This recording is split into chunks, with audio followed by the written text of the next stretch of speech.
দুই ছাত্রের বিরোধের জেরে শাহপরান এলাকায় ২৫ নভেম্বর রাত ১০টায় সংঘর্ষ হয়।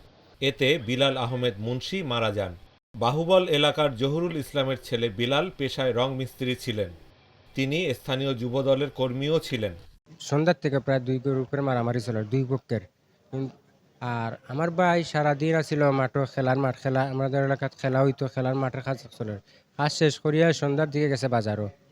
তো বাজারও যাওয়ার পরে তো হেরা মারামারি করে বাজার করার মাঝ গেছে, এর মাঝখান থেকে আমার বাইরে আর এমরান বাইরে দরিয়া লইয়া গেছে নিয়া। তো ওই যে ঘরের ভিতরে বন্দি করিয়া তালা লাগাইয়া তারপরে মারছে যে টেম্পু মহিনের ফুয়া জাকির, সুয়েল, রুবেল, এরপরে আরও আছে দেওয়ান রফিক, এরপরে এরপরে আরও আছে, এরা সবাই পূর্ব থেকেও আওয়ামী লীগ। প্রথমত আমি যতটুকু জানি, আপনার আমাদের উচ্চ বিদ্যালয়ে ছাত্ররা এখানে মারামারি করছে। মারামারি করার পর এই ছাত্রদের সম্ভবত ওরা নেতৃত্ব দেয়। একটা মারামারি হয়েছে, শাহপরান বাজারের লোকাল সালিশ বলছে এটা বিচারের মাধ্যমে শেষ হবে। এটা বলার পরেও ওরা দাটা নিয়ে শাহপরান গেট দা নিয়ে মহড়া দিছে। মহড়া দেওয়ার পর বিআইডিসি, তারপর বলেন আপনার শাহপরান গেটের ছাত্রদল বা যারা আছে এরা মিলে এখানে গেছিল যে এরা প্রতিবাদ করার জন্য। তারপরেই সংঘর্ষটা শুরু হয়। স্থানীয়রা জানান, এলাকার স্কুল ছাত্র শাকের ও রাশেদের মধ্যে সিনিয়র জুনিয়র নিয়ে বিরোধ হয়। এ ঘটনায় শাকেরের পক্ষে জড়িয়ে পড়ে যুবদল ছাত্রদলের উপশহর গ্রুপের নেতাকর্মীরা। এ সময় এলাকাবাসীর সঙ্গে সংঘর্ষ হলে বিলাল মারা যান। ২৪ ঘন্টার ভিতরে যদি এই আওয়ামী লীগ নেতা মঈনকে গ্রেফতার করা না হয়, তাহলে আমরা জাতীয়তাবাদী পরিবার রাজপথে আন্দোলনের ডাক দিব।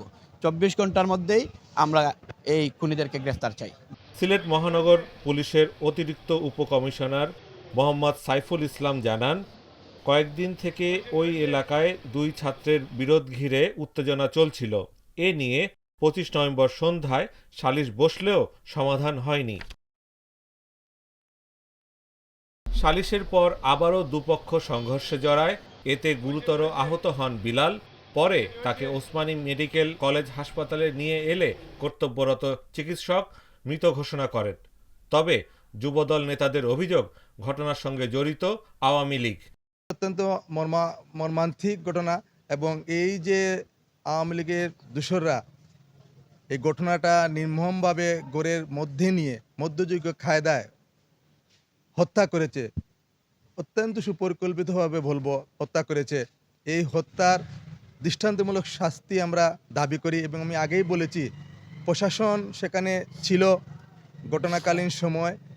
সেখান থেকেই ওনারা জানেন কোন এলাকার কোন ছেলে এবং ওদের সাথে কারা কারা জড়িত রয়েছে, এবং ওই এলাকায় গেলে ওনারা জানতে পারবেন প্রশাসন এই ঘটনার সাথে মঈনের সাথে আর কোন কোন নেতাকর্মীরা ছিলেন, ওদের দোসররা এখন কোথায় আছে, কিভাবে আছে, সব কিছু কিন্তু প্রশাসন জানে। আমরা প্রশাসনকে বলবো ২৪ ঘন্টার মধ্যে যেন এই হত্যাকারীদেরকে গ্রেপ্তার করা হয় এবং তাদের দৃষ্টান্তমূলক শাস্তি সিলেটবাসী দেখতে চায়। বিলালের মৃত্যুর পর শাহপরান গেটে ৫-৬০০ লোক বাহুবল বস্তিতে হামলা চালায়। এতে আরও ১০-১২ জন আহত হন। আমি শুনেছি যে এই এলাকার একজন আমাদের যুবক, ওদের ভাই, সে নিহত হয়েছে।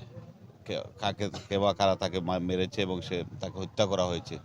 খবর পেয়ে আমি ছুটে এসেছি। আসলে ঘটনা সম্বন্ধে এখন আমি অবগত নই।